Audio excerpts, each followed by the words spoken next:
બનાસકાંઠા જિલ્લામાં યોજાયો સેવા સેતુ કાર્યક્રમ। કુલ 28,507 રજૂઆતોનું હકારાત્મક નિરાકરણ લાવતું બનાસકાંઠા વહીવટીતંત્ર। બનાસકાંઠા જિલ્લાના 14 તાલુકાઓના કુલ 424 ગામોનો યોજાયો સેવા સેતુ કાર્યક્રમ। ગુજરાત રાજ્ય સરકારની વિવિધ પ્રજાલક્ષી યોજનાઓનો લાભ લોકોને સતત મળતો રહે તે માટે સેવા સેતુ કાર્યક્રમનું આયોજન છેલ્લા 9 વર્ષથી કરવામાં આવી રહ્યું છે। વર્ષ 2024માં સેવા સેતુના 10મા તબક્કા અંતર્ગત બનાસકાંઠા જિલ્લામાં 17 સપ્ટેમ્બરથી સેવા સેતુ કાર્યક્રમની શરૂઆત થઈ હતી, જે અંતર્ગત તારીખ 4 ઓક્ટોબરના રોજ બનાસકાંઠા જિલ્લાના 14 તાલુકાઓના કુલ 424 ગામોનો સેવા સેતુ કાર્યક્રમ યોજાયો હતો। ગુજરાત સરકાર દ્વારા રાજ્યના પ્રજાજનોને વ્યક્તિગત સેવાઓ તેમના રહેઠાણના નજીકના સ્થળે જ તે જ દિવસે પ્રાપ્ત થઈ શકે તેવા ઉમદા હેતુથી સેવા સેતુ કાર્યક્રમનું આયોજન કરવામાં આવ્યું હતું।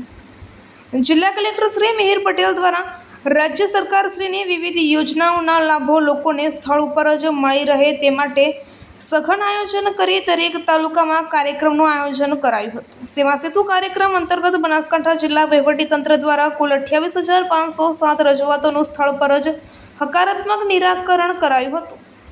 જિલ્લાના નાગરિકોને ઘર આંગણે સરકારશ્રીની 55 જેટલી સીધી સેવાઓનો લાભ મળી રહે તે હેતુથી તંત્ર દ્વારા દરેક તાલુકામાં સેવા સેતુ કાર્યક્રમનું આયોજન કરાયું હતું। સરકારના વિવિધ વિભાગોના 223 જેટલા સ્ટોલ ઊભા કરાયા હતા, જેનો લાભ નાગરિકોએ મેળવ્યો હતો।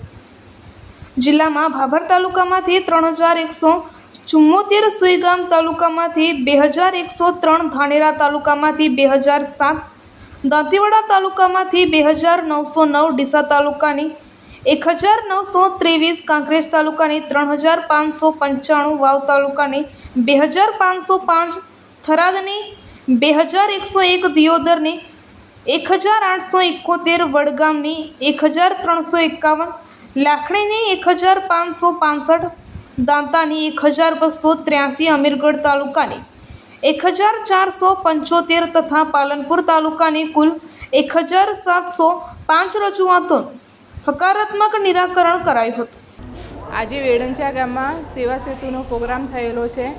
એની અંદર જે 0થી 6 વર્ષથી માંડી અને 3 વર્ષના અને બીજા જે ગામના લાભાર્થીઓ છે એ લોકોને સેવા સેતુનો લાભ મળે છે અને આ લાભ ઘરના આંગણે એટલે કે સર્વેને ગામના જે લોકો છે એ લોકોને આ લાભ મળે છે તથા બાળકો જે આંગણવાડીના છે 6 માસથી 3 વર્ષથી 6 વર્ષવાળા બાળકો એમને પણ આધાર કાર્ડ જે અપડેટ કરાવવાનું હોય છે એનો લાભ મળી રહ્યો છે અને સરકારશ્રીનો જે આ હેતુ છે એ હેતુ બહુ સારો અને લાભદાયક છે અને દરેક લાભાર્થીઓને ઘર એનો લાભ મળી રહ્યો છે। એ બદલ સરકારશ્રીનો ખૂબ ખૂબ આભાર।